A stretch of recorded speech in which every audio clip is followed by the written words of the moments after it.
शिरोळ विधानसभा मतदारसंघात अपक्ष आणि भाजप पुरस्कृत उमेदवार राजेंद्र पाटील यड्रावकर यांनी काँग्रेसचे गणपतराव पाटील आणि परिवर्तन आघाडीचे उमेदवार उल्हास पाटील यांचा जोरदार पराभव करत विजय मिळवला आहे। पहिल्या फेरीपासूनच आघाडी घेत राजेंद्र पाटील यड्रावकर यांनी या मतदारसंघात एकतर्फी विजय मिळवला, जो त्यांच्या नेतृत्वाची आणि विकासाच्या कार्याची किमान पावती आहे। राजेंद्र पाटील यड्रावकर यांचा हा विजय महायुतीच्या वाढत्या प्रभावाचे प्रतीक ठरला आहे। जनतेने त्यांना खऱ्या अर्थाने मोठ्या मताधिक्याने निवडले आणि त्यांच्या विजयामुळे महायुतीने शिरोळ मतदारसंघात आपले वर्चस्व सिद्ध केले। शिरोळमध्ये राजेंद्र पाटील यड्रावकर यांच्या विजयामुळे महाविकास आघाडीला धक्का मिळाला असून महाविकास आघाडीच्या तुलनेत आता महायुती अधिक बलाढ्य होण्याचे चित्र समोर आले।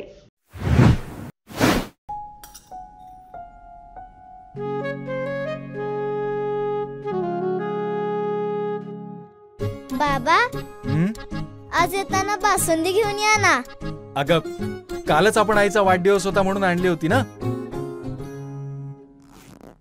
ऐकलं, गोकुळची बासुंदी पुन्हा खावीशी वाटतेय।